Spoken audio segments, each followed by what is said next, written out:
Two of the major outcomes that we can focus on in economics are efficiency and equity. We're going to say a lot more about efficiency later on in the semester, but for right now, just think about it in terms of making decisions, whether you're buying things, producing things, based on the benefits and the costs. And if the benefits of outcomes are justified by the costs of those outcomes, then we would say that we have efficiency. Again, don't worry about that. We'll circle back to that in a little bit.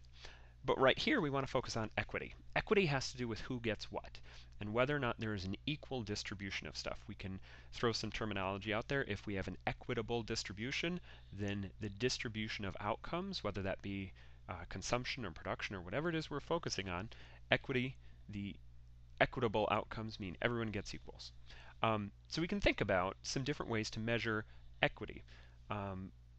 We mentioned these two concepts of the Lorentz curve and the Gini coefficient, and I asked you to take a quick look at them, but I wanted to do a little bit more in depth. Right here to the right, we have a Lorentz curve. It's got two things. On the horizontal axis, it's measuring the distribution of the population. So quintiles, this is measuring out quintiles, so we're breaking the population into 20% chunks, right? So this number one, the first quintile is the first 20% of the population. Up here, we're looking at the 80th percentile of the population. We're simply taking everyone and lining up them in a row, and as we get to the midpoint, we've gone halfway through the list. Not very interesting. Vertically, though, way more interesting. What we're looking at is we're looking at the distribution of income. So we can think about a couple of different metrics. This is specifically looking at income. That's a little bit different than looking at wealth, right? We're thinking of income as being the money that comes in a given time period. Primarily in the US, we get income, or most households get income, through their employment, right? But you can also, if you have a savings account or investments, the money that's generated from them in a given time period is also counted as income, right? That's a little bit different than the concept of wealth. So if we took all of the income for the US that's earned by households, and we started ranking that income from the first dollar all the way to the very, very last dollar, associated with a given person in the population or household in the population, then what we'd be plotting out is this concept of the Lorentz curve. So we're measuring, again, vertically, we're measuring the cumulative percentage of income in an area. Horizontally, we're measuring the cumulative population in an area. We've got two other things. We've got this 45-degree line. So what is that 45-degree line? Well, just to make sure this is absolutely clear, if I went to the very midpoint of my population, that 45-degree line, by definition of being a 45-degree line, is also going to correspond to 50% of the distribution in terms of income, right? So more generally, this 45-degree line tells me lines of equality between population and income. So we can think about that 45-degree line as being the line of equality. If we had our income was evenly distributed throughout the population, then this 45-degree line would plot out our population and their income. But we've got rich people in this country, we've got poor people in this country, which means we don't have equality in this country in terms of outcomes of income. So we have two dashed lines there. What those dashed lines are empirical estimates of the U.S. Lorentz curve. That is, those are going and looking at the data, figuring out what percent of the population do we have, and what percentage of income do they earn. So we've got some statements that we can make. Now, if we actually look at the data in the U.S., and we're going to start with this solid line 1968, if I go all the way up to this fourth quintile, that means we're looking at the 80th percentile, I can say that everyone to the right of this is in the top 20%. Everyone to the left of this is in the bottom 80% of the population. But when I look at terms of how much income is earned, right, 60% of the income is earned by the bottom 80% of the population. That must mean that 40% of the income in the U.S. in 1968 was earned by the top 20% of the population. Similarly, just to finish out mine, if I go between the fourth and fifth quintile, then we're dealing with the 90th percent of the population, and it looks from the data that the top 10% of the population earned 20% of the income, right?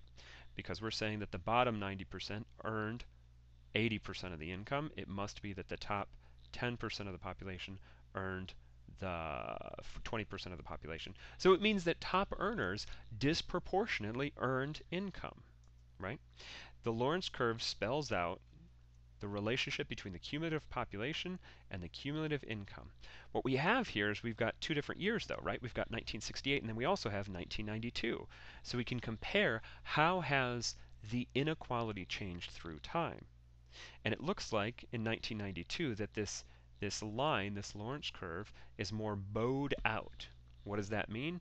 Well, again, if we're thinking about that, the midpoint of the population, the bottom 50% of the population in 1968, the bottom 50% of the population made, what is that, about 25% of the population. But then by 1992, that bottom half of the population, they were earning just barely over 20% of the population. It looks like the poor half of the population got poor between 1968 and 1992. What this Lorentz curve does is it allows us to say things like that. Those are slogans that can be thrown out, but an economist would much rather try to describe with a succinct number the total amount of inequality in a system. So how does an economist describe for an entire population how much inequality there is? They do one calculation based on two measurements. Number one, let me change my color real quick. Based on two different measurements. Number one, they measure the total area underneath the 45-degree line.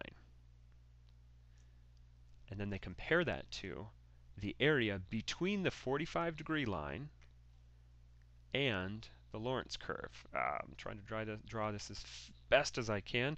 This area that's between the Lorentz curve and the 45-degree line, if I express that as a percentage of the total area in red underneath the 45-degree line, that concept is called the Gini coefficient. The Gini coefficient is a single number, and it tells us how much inequality there is. So again, if we're thinking about the area between the between the Lorentz curve and the 45-degree angle as being the thing that I have in my numerator, it looks like the area in 1968 was smaller than the area in 1992. That would imply that the Gini coefficient from 1968, between 1968 and 1992, increased. That is, that inequality increased. If you are not already aware of this, I would definitely encourage you to go to Google public data. So do a Google search, public data, and this is a great source for a lot of publicly available data. I searched for the Gini coefficient, and this is dealing with the US. 2009, 2010, the most recent data, our Gini coefficient was 0.47.